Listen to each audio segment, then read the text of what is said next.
ABC One Television. ABC One Television. ABC One Television. Le leader en... Voilà, mesdames, messieurs, bonjour, bonsoir, ça dépend. Ère à laquelle beaucoup l'andabiso à travers le monde. Bazali na États-Unis, bino bozali na mboka ya Donald Trump, pe na mboka ya Macron, na ebi ki bolingaka biso mingi ntikete nzambe a pambola bino, nzambe a pambola bandeko nyonso ba diaspora nyonso o bazali à travers le monde o balandaka Reakotiri balandaka pe ABC One tikete nzambe a pambola bino. Boyebi que l'actualité dominante est toujours auto comme la sortie officielle, il y a gouvernement, il y a Sylvestre Ilokamba, il y a 24 heures à Wanambo Canabiso. Alors nous nous posons la question, est-ce qu'ils veulent répondre à l'attente? Il y a un peuple congolais. Nous allons découvrir ça ensemble avec mon ami de tous les temps, un grand résistant, résistant Makasi Aïbani à travers Mokili Mobimba. Il s'agit bien de Trésor King. On a bien affectueusement les rois. Bonjour Trésor.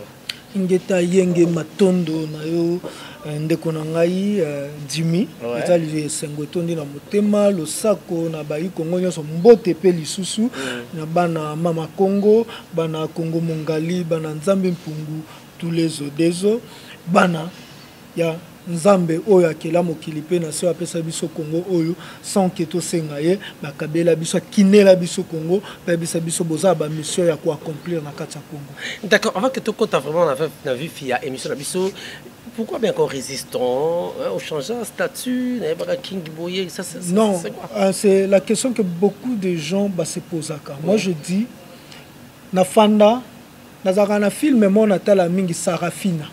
Ba congolaise au baye biango ezaka film ya nini ya Afrique du Sud nenge ba écolier ba bande ko bunga contre ba mindele pour la libération de Nelson Mandela et tout. Et tant on a la film la première fois on a la film j'avais lutter contre l'apartheid depuis aussi. Oui, j'avais encore 15 ans.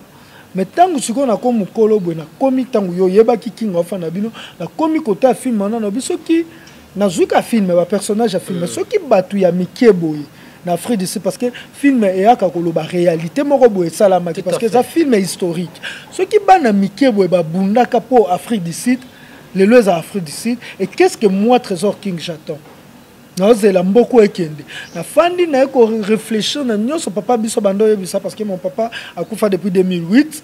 Et bandi suko kozongela ngai tangu na omona ke papa na nga bando za so abimia ke obunda na mboka libanda parce qu'il fit boxeur so ki batu ba bien chéri munyanga okima azongi se botuni pona nini na kimi ba komo so na mama ebisi mama mboka na nga Zaïre ele kinyo surtout na kitoko ez héritage on tiki la ba na ngai na yeko comprendre que héritage o papa tiki la ngai eza mboko Kongo donc ez héritage c'est que ez héritage o papa zo kangwe pa ya bakoko bakoko pe bazoko pas bakoko lokoko c'est que zélo qu'on a tiki la bas et on a le baki.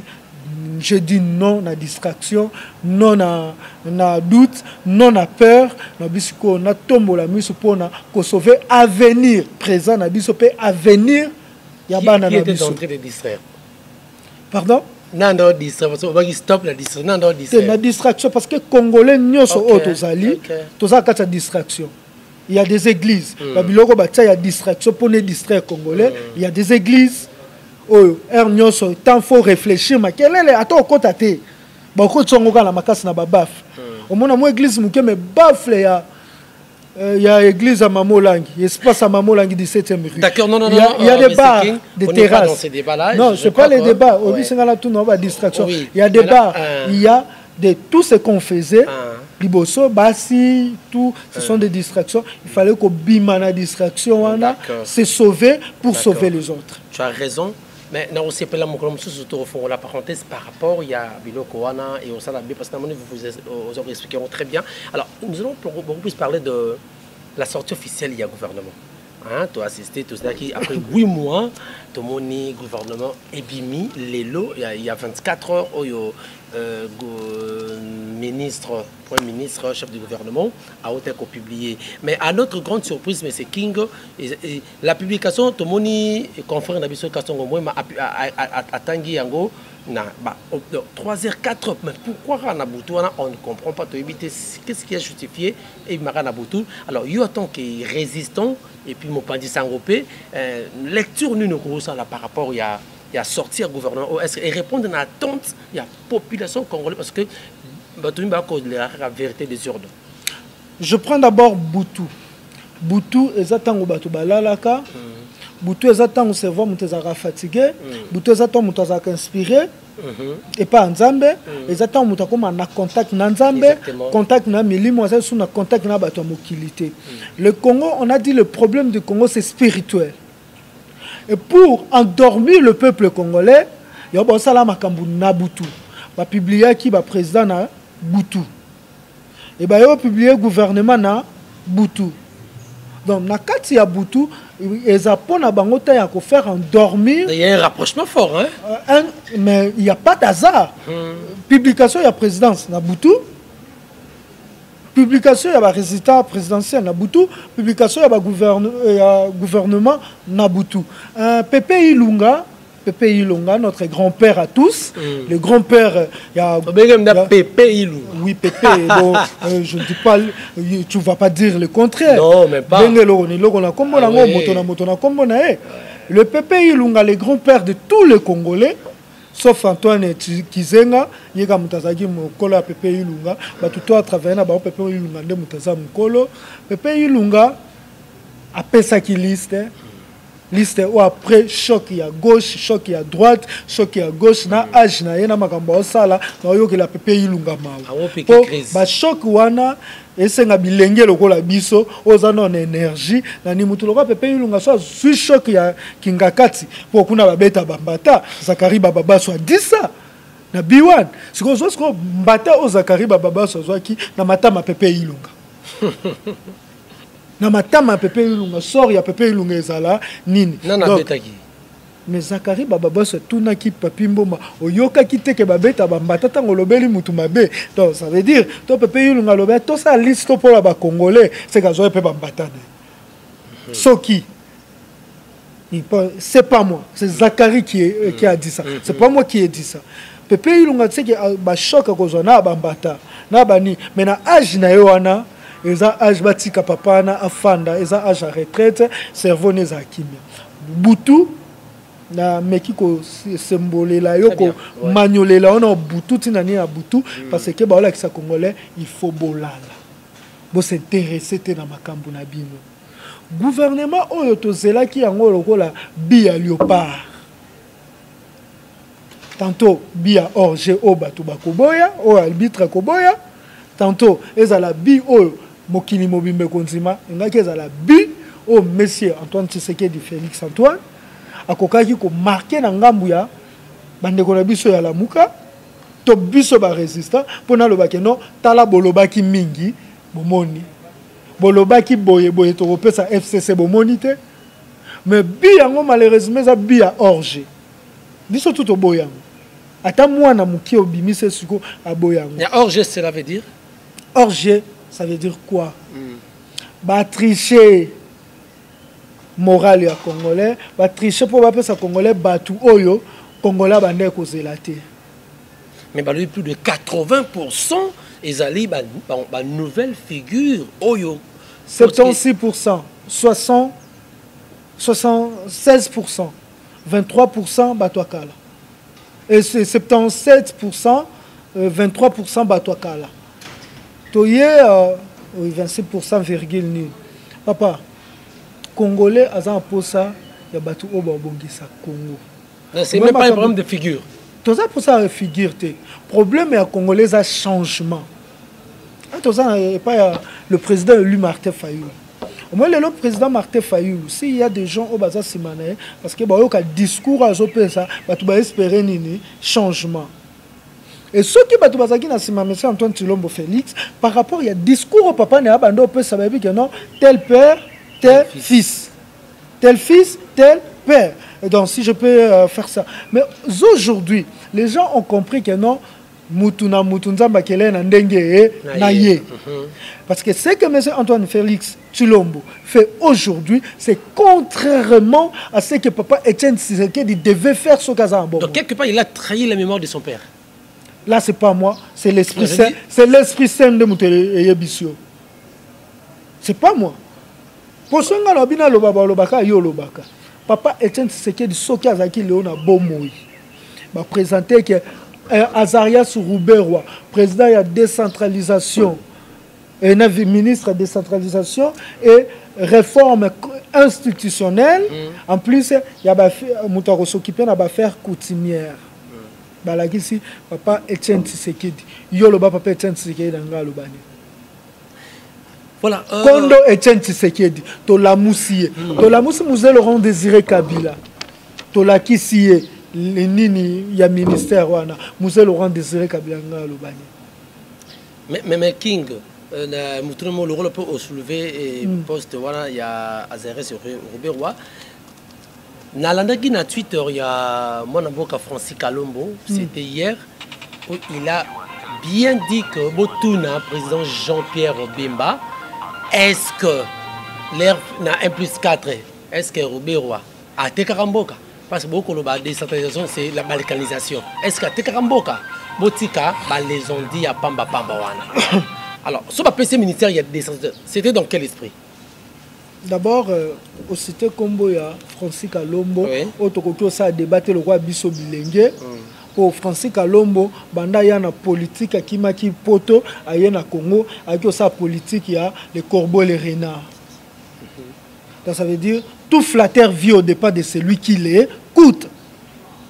Francis Kalombo, Yemutu, à Luka qui a dit que les Congolais, Namakasi Joseph Kabila en 2006. Avec Raïs, 100% Raïs. Avec Raïs, Toza sûr. Aux Akina Congo. Donc, ce qui est un ennemi à Congo, Otokokyo Yoka Atamaloba na Bangote, Francis Kalombo Bazakati. Au biso ba jeune Congolais, Tokokyo Yoka Atamaloba na Bangote. Batulelo ba memisi jeunesse congolaise na Mandia Cité, c'est Francis Kalombo. Na Kuluna. Ce sont des Francis Kalombo. Batuleo bébé ici sport ya Congo comme pour nos sportifs il faut visualiser que kenge la politicien Francis Kalombo ba sportif ya combat ba valeur na bango te o mobutu bando pesa ba comme si ba mandia ce sont ba Francis Kalombo o lelo yo ceux qui t'ont récupéré beaucoup au Congo to zumutu lo Francis Kalombo to telimiser liboso ya batu asenga bolimbisi na trahison na ye tango asengi bolimbisi to pesa ata travail more forcé dira toute sa vie asala yango ti suka bomo ena senini akei pona futa trahison ana ndeko Rouberwa il y a une image jamais nangai Rouberwa il est fier d'être Tutsi congolais nabite sokolandango Tutsi Congolais. Tutsi, mais Congolais. Tous en attribué à Congo, il y a Tutsi Congolais. Et Makambo est tel coutume na biso. Parce que coutume est beaucoup. Va faire à coutume. Bopé ça, Azarias Rouberwa. Bopé c'est comme Mboka Ekende. Pour quoi affaiblir Mboka, il faut quoi affaiblir nos cultures, quoi affaiblir pour pouvoir ancestral nango. Pour nous récupérer Mboka. Zonga na histoire en Amérique. Vous allez comprendre que non, tant que anglais, en Amérique, français, en Amérique, il y a liboso, salaki, ezaki ko bomana nous, bokoko ya ba américain. Tout fait en gros. Tout fait en gros. Après bandi ko sa nini, ko dondwa. Po lelo yo, mabelo to nyataka, mo pepe oto sa ni mai, moto, mabele. Mai moto mabele mo pepe.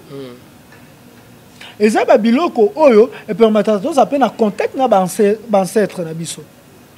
Au moins mabele to nyata mabele to nyati ba koko na biso ba nyata. Tous ça contact qui peuvent nous inspirer. Ba longo la biso au moins molimo ba koko so ye muto ko banga lisute. Mais so ba faire terre ba koko. bakoko ba ko s'imposer te eza wasko to ke na domaine un peu purement spirituel parce que naza mwana ba chef coutumier Volozi mwana ba chef coutumier koko na ngai azalaki na fumutaku aboti papa na ngai patabando no babi ke seke fumutaku oyo aza ndoyi na ngai o nga naza ndoyi na ye plutôt nde bapesanga king azalaka mokonzi Remi Mukudi azalaka mokonzi dans un sang mokonzi bayebisa biso boye ki bokonzi moso komi na mabele no bato baolanda na mabele moso koti na mabele no yo boye komi na pouvoir ya likambo ya mboka na okoki oloba na mabele musu te so lobi na mabele musu yebo teki mboka na po milimo moko boye sala nini ezoyoka eza grand défaut au ba leader politique tout basala ki quelque soit bandeko na biso ala muka quelque soit bandeko na biso ya cash koke kosola makambo ya mboka libanda ya mboka po milimo ya batuana batelemi ba bo accompagner bango bayebisa biso bayebisa ngai omoni soki otelemi avokita na mabele ntango oza likolo ya mbetu ose détaché na milimo bakoko no mais soki okiti na mabele onyati mabele milimo bakoko na yo eza na yo ya mboka na yo milimo ya bakoko bazalaka na makasi ya koagir lisu te bakoma koutilize biso mpo basala nini baagir donc agissement ya milimo bakoko ekoyaka ke pa na biso batoza vivant mais bakoko te pa na biso so biso topesi bango autorisation et topesaka bango autorisation neni na ko reconnaître bango ko reconnaître origine na yo esiko wuti so ko reconnaître que naza muungana ndinga na betaka tolo chaque jour naza muungana yeba nazo pesa accès na milimo bakoko na ngefanda kati na ngai mais so nabi ke babenga muungana te ngana za français ngako benga nga muungana te ngana za belge ngana za bwe milimo bakoko pesa nini etikio ekola kisote mboka na yo ndeni kotambusa mboka no jamais molimo bakoko kotele mais simbi pe simbi ni bo bato bele baloba milimo bakoko za petit ba oboma bana na bango biso nde to faire taire milimo bakoko tozoli ngali siko za na contact na bango te et tangu bako étouffé milimo bakoko biso lokwa to défendre milimo wana te po biso faut défendre milimo wana po milimo wana ekota na biso to sa nini to bunda OK mais tangu biso to défendre milimo wana te to mo ba changer ba chef coutumier to se taire to moni comme loi o l'état muta ko voter ba chef coutumier pouvoir ancestral l'état voté yango par contre l'état il faut un pouvoir ancestral pour la mayele ya sa nini ya diriger. D'accord. Voilà, donc merci beaucoup au King. Je crois très bien expliqué par rapport au pouvoir ancestral. Mais toujours pour plus par rapport à Nengue, il y a Nidotoko, le esprit, il y a gouvernement. Peut-être qu'on a espéré dans les changement, la vie sur scène changer. Thomas Louaka, je connais le Congo. Qu'est-ce qu'il a fait pendant qu'il était avec Mobutu? Na Kabila. Banzela Nini, les Congolais ont reproché Thomas Louaka. Je connais le Congo. Biso peut to yebi Congo la biso. Pour ton botami ton moni bango, tine ba travailler. Ce que tu excuse, l'enseignement supérieur, ministère et enseignement supérieur et universitaire. Bango de ba cadre lobby ya mboka. Bomoni avenir tant to loba il faut to sauver avenir ya mboka na biso Congo. Avenir à Congo c'est ni. Et quoi yo komata? Et quoi ya to komata?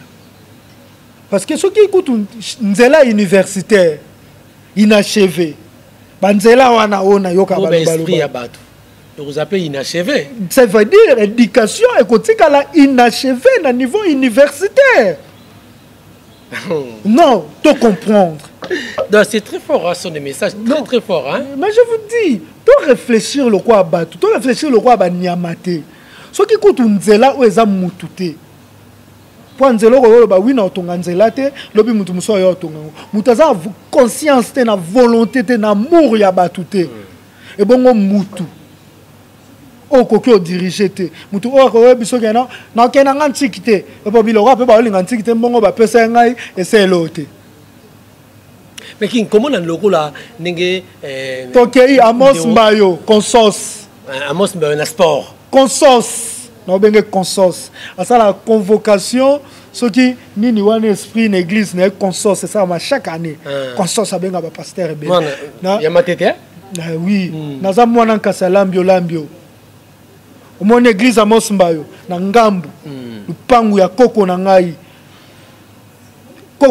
moki. C'est pas les comment c'est peut-être un ministre congolais nommé à sa grande fête mais poster on a les réseaux sociaux donc je sais pas mais nzambe à sa non prière. Exact ya. Na biba o bazute ba interroger vision. Vodacom. Ba o bazui basani ba o bazute ba yasima. Ba ndeko espéra motoki na Mosimbayo. Oyebi masolo ya mbongo moko détournement mbongo mobo à Mosimbayo ba se retrouver na parquet à Matete. Oka lisolo wana suka nango suka ndeni ba éclaira biso yango congolais tout ayebi ke bazaki ya Mosimbayo nani na nani costo mari so na nani yango wana o détournement ya mbongo bakangi bango bayaki na parquet à Matete na moi Matete je connais ma commune bazaki na parquet à Matete bakobima nanu te basani lelo histoire congolais le quoi ça problème a suivi histoire ane ça nini et bomani et ça quand médiatiser to bazaka na problème na parquet à Matete mais tant que problème est bomani ezaki sous médiatiser te ba traiter de l'amiable ce que ezaki ka eloko moko ya foot boleli da détournement bongo bobo sport mobimba ya mboka au boxeur professionnel lelo commence à cabine maza mwana boxer na yebi ndeni papa biso bando bokola biso na mbongo box de papa biso bando voyager lelo yo na tika box parce que je fais la boxe académique avec chez Sinda César le boxer à club à Sinda César tant que papa kufi to bité to tika box pour comme une distraction azui lelo pour sport ezaka foot té to za ba sport est belé oui est belé ouais c'est belé bako bokoya ba nzete na ba Mboumana yango. Lelo total à Mosimbayo. Donc toi tu n'es pas convaincu que en Mosimbayo Azar na poste. D'accord, merci beaucoup je crois. On va finir. Armée, so ba comme si armée liée au Congolais tout parce que lelo armée na biso et comme il y a délinquance makasi. Moi na on ramasse n'importe qui hein. N'importe qui a kokoko ta armée. So comme na diplômé ou bien na niveau déjà 3e OK armée.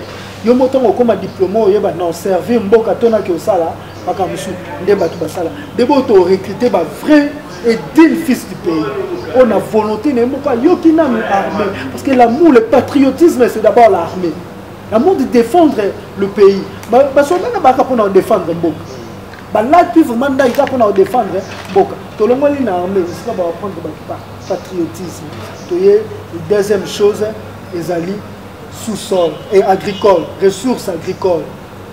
Il faut que ça, bilanga tatouza ba niveau, bani les belé, hectares belé au sein. Oh, bango so basali bilanga, ba roke côté kango pas ba mindele, ba pesa ngo ba congolais. To s'organiser biso awa na Congo to comme fort. Tu sais avec toute la richesse qu'on a, toute la ressource, les ressources autozana ngo ba minéraux autozana ngo. Ceux qui le loto fandi to kangami katina biso ka to koma fort. Volonté des ans, makambo ebola to ba te docteur Jean-Jacques azo leur solution te. Yembe. Yo kasi makambo créer bom so bo telengo volonté bo pesa ba congolais ba créer bom te. Vous créez la structure ba ki bazuma yé le Japon fort ba yé. So to komi fort. Ndelo banga américain banga français banga oloba so ki to décider to benga bango biso pe to komba décider. D'accord King la télévision c'est le temps mesdames messieurs. Nous sommes arrivés à la fin de cette interview, en fait cette émission de le résistant King, hein, Trésor King, vraiment Boyoki à Bandine Teke, hein, par rapport à la situation actuelle, il y a un beau cannabiso, par rapport à sortir au gouvernement. Je crois qu'on va shooter rapidement. Vous avez 3 minutes de le bas. Qu'est-ce que les gens peuvent retenir, surtout diaspora au Basana, dans le monde à travers le continent, et pays belé, et puis congolais. Parce que il y a un résistant congolais ou bien résistant des Congolais. Nanaza résistant du Congo, mais résistant du Congo. Ah, le résistant du Congo, voulais-je dire. Naza résistant du Congo. Naza résistant des Congolais. Nazo bunda pour Congolais nous soit conscience. Il faut que Congolais nous soit conscience. Force wana to créer, to sauver le Congo. Donc on a monde de konanga na est zone yokwama na beleli. On a moni que nos gouvernements ça la bana na biso batanga bana na biso. Et en plus, je suis le gardien de la constitution congolaise. D'accord. Donc Nicolas Bano tout nous encadré, notre constitution le roi Bible. Donc kutani boy, constitution article boy, et le bini boy to développer.